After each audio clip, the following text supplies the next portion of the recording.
دیو جن علماء وی سلویخ ورځې د انسان په تبدیلی کې دا اثر لري لکه څنګه چې تبلیغی مشرانو چله مقرر کړی ده په دې کې په انسان کې تبدیلی راځي او علماء وایي چې کله ماشوم د مور په ګیړه کې سلویخ ورځې په ده کې انقلاب سلویخ ورځې پس راځي سلویخ ورځې چې په ده باندې تیرې شي ده کې تبدیلی راشي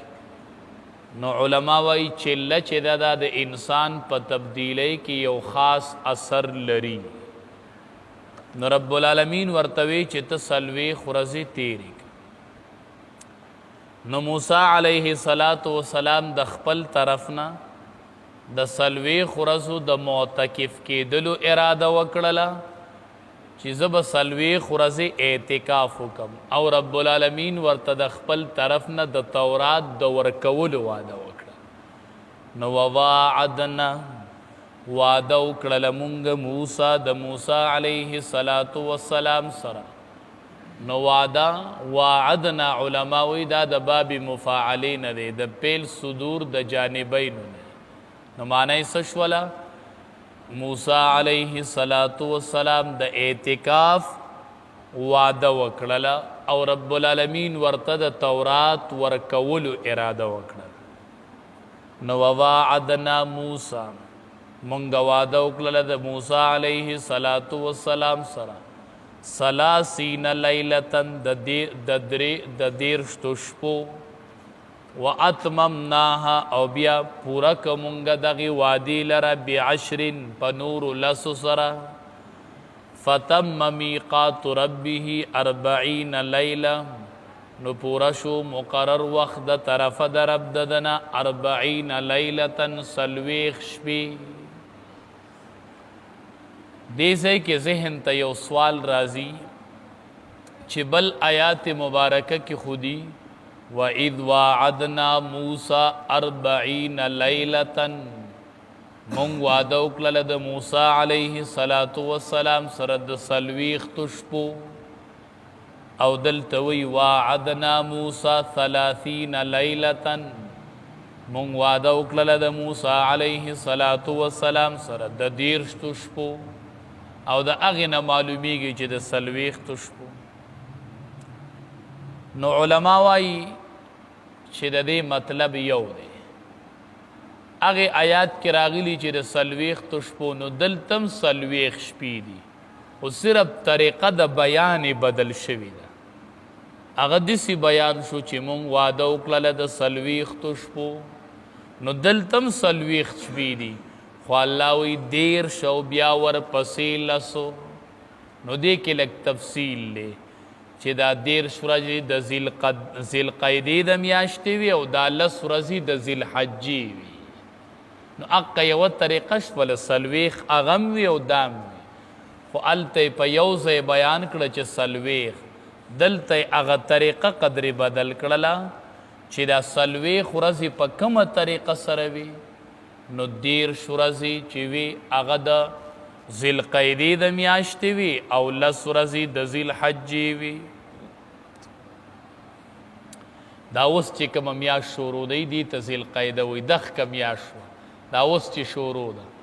چې د رکوټې اختر میاشت ختمه شي د رکوټې اختر میاشت ته شوال وي هغه ختم شوی دی نو بیا ذیلقعده ذیلحجه نو اوس ذیلقعدې میاشت چې ده هغه شروع ده بیا پسې ذیلحجه ده د ذیلحجې په میاشت خو په 10مه ورځ باندې بیا غټ اختري نو 13 ورځې چې وي دا میاشت ده دا کومه چې شروع ده او دا 10 ورځې چې وي د غټ اختر دا 10 ورځې په 10مه باندې چې غټ اختري او علما وایي دا تورات چې ورته میلاو شوی نو دا ورته په دې اخیرو 10 ورځو کې موسی علیه السلام ته میلاو شوی او بعض علما وایي چې نه اول واده چې و د یوې میاشتې وه بیا ورسره رب العالمین 10 ورځې نورې سیوا کړلې نو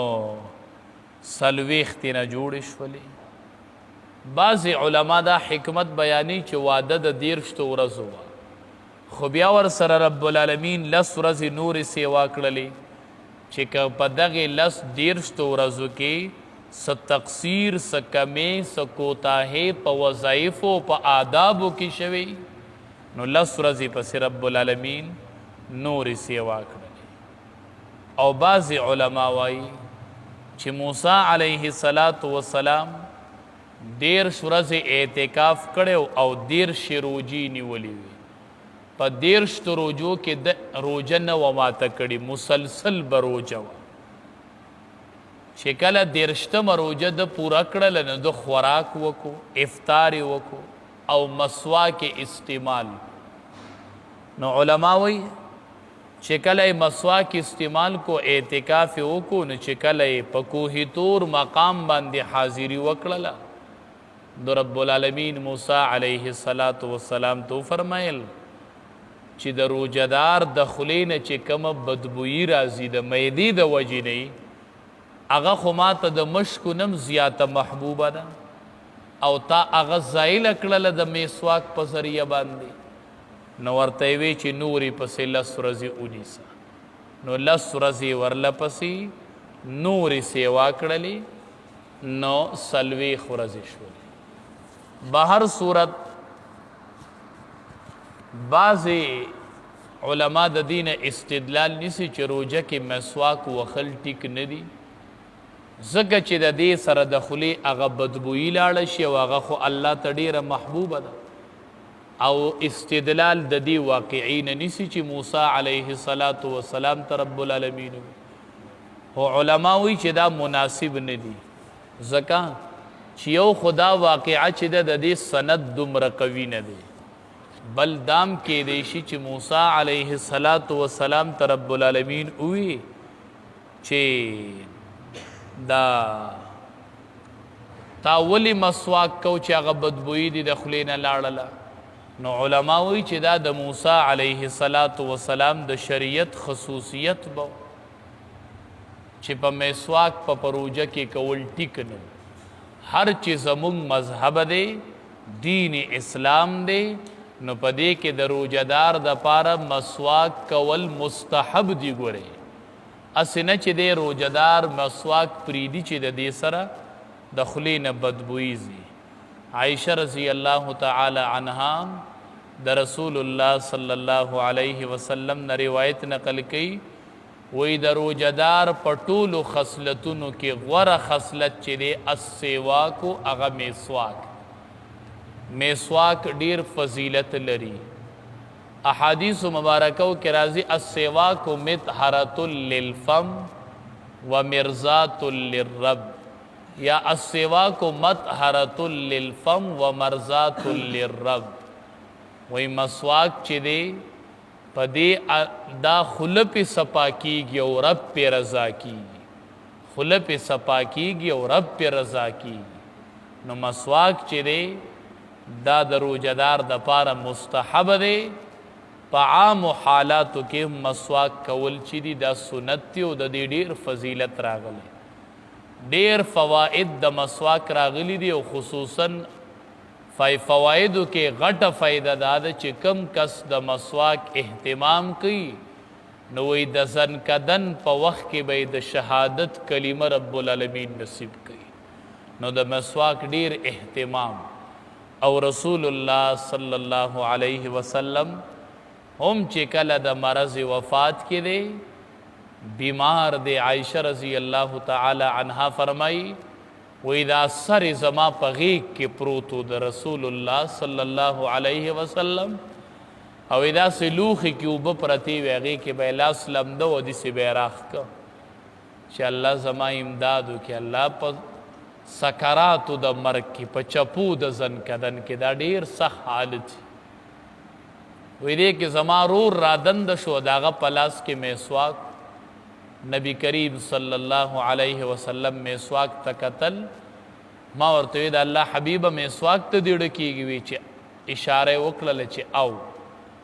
وی ما مسواک راواغستو رسول الله صلی الله علیه وسلم لم ورک نوی نبی کریم صلی الله علیه وسلم هغه کولې نشو تاب په نراتو نو عائشہ رضی اللہ تعالی عنہا فرمائی وی ما ورل نرم کو او بیا می رسول الله صلی الله علیه وسلم لورک د رسول الله صلی الله علیه وسلم اخیری عمل په دنیا کې هغه مسواک کول دای اوکو او عائشہ رضی الله تعالی عنها فرمایي وې زه ډیره مبارک یم ډیره بختور یم مونږ وایو عائشہ رضی الله تعالی عنها ته وایي ته ولې بختور یې وې ځکه بختور یم چې رسول الله صلی الله علیه وسلم وفات کېدو نو کور زمو نمبر زمو